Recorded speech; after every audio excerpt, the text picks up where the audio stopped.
Boeing has violated the terms of the agreement it reached to avoid prosecution over the two deadly crashes involving its 737 MAX jets, according to the Justice Department.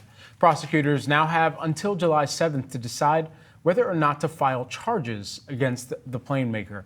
You're taking a look at shares of Boeing here year to date. They're down by about 30%. Of course, this has been a year with even more swirling around the company, especially following the fuselage blowout of an Alaska Airlines flight, separate from the two 737 MAX crashes that really started the spotlight of scrutiny over the internal culture that came to light of negligence, and then additionally ousted CEO thereafter, and Dennis Muhlenberg at the time, and then you had Dave Calhoun, and now he is on the way out as well. And so all of these things considered, it'll be interesting to see what the Justice Department ultimately has in terms of its ruling as a result of this deal that they had reached. I mean, a deal that was essentially a slap on the wrist, given the crash, the proceedings that took place thereafter, and of course the families impacted as well from those two deadly crashes. And Boeing has about a month until June 13th to challenge the department's findings here. That was according to a letter that the Wall Street Journal cited. And Boeing, at least from the statement that Wall Street Journal got,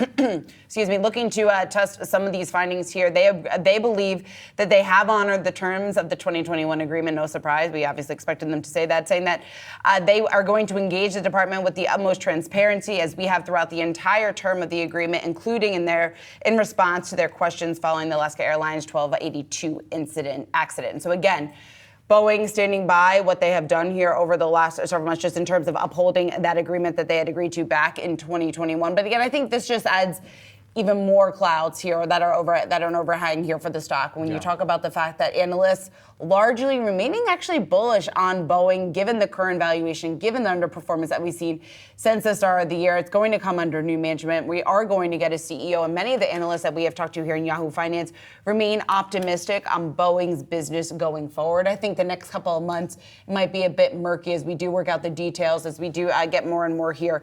But again, we have seen that massive underperformance of Boeing stock since the start of the year, and as a result, despite all these issues, it's been interesting that Wall Street has remained largely bullish on this name. Right, and largely because Boeing had already set aside even more than they had pledged within the settlement. It was about a $500 million settlement that they had made for the families, specifically in the fund there. Boeing had already set aside about $2.5 billion there. So it's really just kind of looking at what they're already doing on their own balance sheets versus what's actually coming forward within the rulings. And of course, this is just another step in that as well.